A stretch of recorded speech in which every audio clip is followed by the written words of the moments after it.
Israel যদি ফিলিস্তিনের গাজা ভূখণ্ড পুরোপুরি দখলের পরিকল্পনা করে তবে সেটি তাদের বিষয় বলে মন্তব্য করেছেন মার্কিন প্রেসিডেন্ট ডোনাল্ড ট্রাম্প। গতকাল মঙ্গলবার সাংবাদিকদের প্রশ্নের জবাবে তিনি একথা বলেন।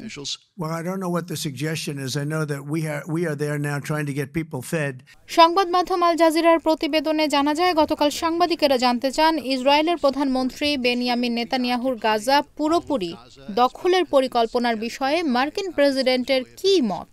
জবাবে ট্রাম্প বলেন, আমি এখন গাজার মানুষের খাবারের ব্যবস্থা নিয়ে বেশি মনোযোগী। বাকি বিষয়গুলো সম্পর্কে আমি কিছু বলতে পারি না। এটি মূলত ইসরায়েলের বিষয়।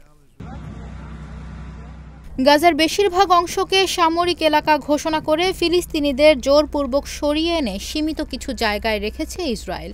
ফলে ভূখণ্ডটির প্রায় ৮৬% এখন ইসরায়েলের নিয়ন্ত্রণে। যেসব এলাকায় এখনও সামরিক অভিযান হয়নি সেখানেও সেনা অভিযান চালালে ফিলিস্তিনিদের জীবন আরও হুমকির মুখে পড়বে। প্রধানমন্ত্রী বেনিয়ামিন নেতানিয়াহু সম্প্রতি বলেছেন, গাজা থেকে সব ফিলিস্তিনিকে সরিয়ে দিতে চায় ইসরায়েল। এছাড়া ইসরায়েলের বেশ কয়েকটি সংবাদ মাধ্যমের প্রতিবেদনে বলা হয়, গাজা পুরোপুরিভাবে দখলে নেওয়ার প্রস্তাব তুলতে যাচ্ছেন নেতানিয়াহু। নিরাপত্তা সংক্রান্ত মন্ত্রী পরিষদের পরবর্তী বৈঠকে তিনি এই প্রস্তাব তুলতে পারেন। নিরাপত্তা পরিষদে জাতিসংঘের শীর্ষ কর্মকর্তা মিরোস্লাভ ইয়েনচা বলেন, গাজা পুরোপুরি দখলের চেষ্টা বিপর্যয়কর পরিণতি ডেকে আনতে পারে। আন্তর্জাতিক আইন অনুযায়ী গাজা ভবিষ্যতের ফিলিস্তিনি রাষ্ট্রের অবিচ্ছেদ্য অংশ। ২০২৩ সালের ৭ অক্টোবর ইসরায়েলে হামাসের হামলায় ১২০০ জনের বেশি মানুষ নিহত হয়।